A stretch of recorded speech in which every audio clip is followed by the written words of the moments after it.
રાજકોટનું ઉપલેટા જ્યાં સ્થાનિક પ્રશાસને દબાણ હટાવવાની ઝુંબેશ હાથ ધરી। કટલેરી બજારમાં 3 કમાન વિસ્તારમાં ગેરકાયદે દબાણોના કારણે ટ્રાફિકની સમસ્યા સર્જાતી હતી।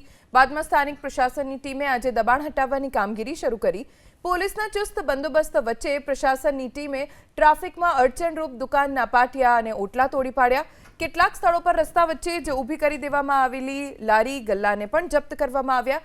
આ ઝુંબેશ દરમિયાન કેટલાક દબાણકર્તાઓ અધિકારીઓ સાથે બોલાચાલી કરતા પણ જોવા મળ્યા। પોલીસે વચ્ચે પડીને મામલો થાળે પાડ્યો અને દબાણ હટાવવાની કામગીરી યથાવત રહી। કટલેરી બજારમાં 3 કમાન વિસ્તારમાં ગેરકાયદે દબાણોના કારણે ટ્રાફિકની સમસ્યા સર્જાતી હતી। બાદમાં સ્થાનિક પ્રશાસનની ટીમે આજે દબાણ હટાવવાની કામગીરી શરૂ કરી।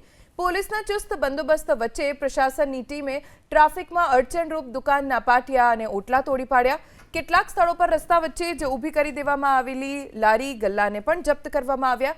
આ ઝુંબેશ દરમિયાન કેટલાક દબાણકર્તાઓ અધિકારીઓ સાથે બોલાચાલી કરતા પણ જોવા મળ્યા। પોલીસે વચ્ચે પડીને મામલો થાળે પાડ્યો અને દબાણ હટાવવાની કામગીરી યથાવત રહી।